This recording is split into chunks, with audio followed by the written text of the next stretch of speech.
2026 சட்டப்பேரவைத் தேர்தலுக்கான அதிமுக கூட்டணியில் பாமக இணைந்து உள்ளதாகவும் அக்கட்சிக்கான தொகுதி ஒதுக்கீடு செய்யப்பட்டு உள்ளதாகவும் எடப்பாடி பழனிசாமி அறிவித்துள்ளார்.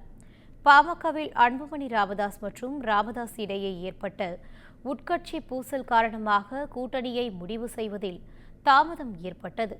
அமித்ஷாவின் தமிழக வருகைக்கு பின் தேசிய ஜனநாயக கூட்டணியில் மற்ற கட்சிகளை சேர்ப்பது தொடர்பாக முடிவு எடுக்கப்படும் என எதிர்பார்க்கப்பட்டது.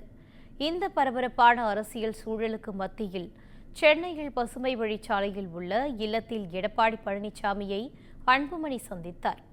இதில் பாமக நிர்வாகிகள் பாலு, வடிவேல், சரவணன், திலகபாமா உள்ளிட்டோரும், அதிமுக தரப்பில் ஜெயக்குமார், சி.வி. சண்முகம் உள்ளிட்டோரும் உடனிருந்தனர். அப்போது ராமதாஸை கூட்டணியில் இணைக்க வேண்டும் என இபிஎஸ்ஸிடம் அன்புமணி நிபந்தனை வைத்ததாக கூறப்படுகிறது.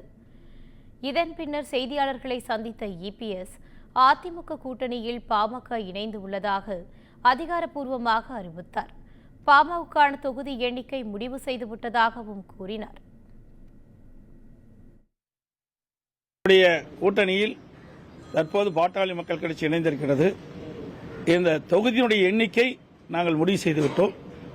மற்றதெல்லாம் பின்பு அறிவிப்போம். இதனைத் தொடர்ந்து பேசிய அன்புமணி, பாமக தொண்டர்கள் எதிர்பார்த்த கூட்டணியில் நாங்கள் சேர்ந்து உள்ளோம் என தெரிவித்தார். எங்கள் தொண்டர்கள் எல்லாம் அவர்களுக்கு எதிர்பார்த்த கூட்டணியில் நாங்கள் சேர்ந்திருக்கின்றோம். வலுவான கூட்டணி.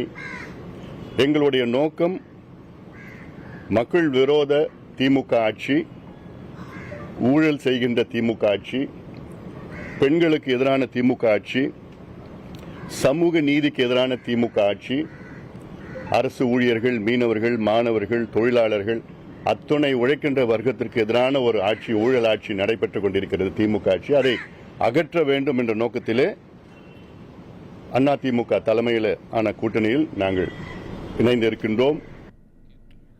அதிமுக கூட்டணியில் பாமக அதிகாரப்பூர்வமாக இணைந்த நிலையில் பாமகவுக்கு 25 சட்டமன்ற தொகுதிகளும் ஒரு ராஜ்யசபா எம்பி தொகுதியும் வழங்க முடிவு செய்யப்பட்டு உள்ளதாக தகவல் வெளியாகியுள்ளது.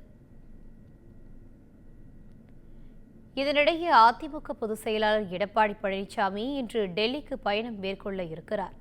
அங்கு அமித்ஷா, பியூஷ் கோயல் ஆகியோரை சந்தித்து கூட்டணி தொடர்பாக அவர் பேச்சுவார்த்தை நடத்துவார் என எதிர்பார்க்கப்படுகிறது. கூட்டணியில் பாமக இணைந்த நிலையில் இபிஎஸ்ஸின் டெல்லி பயணம் முக்கியத்துவம் வாய்ந்த ஒன்றாக பார்க்கப்படுகிறது.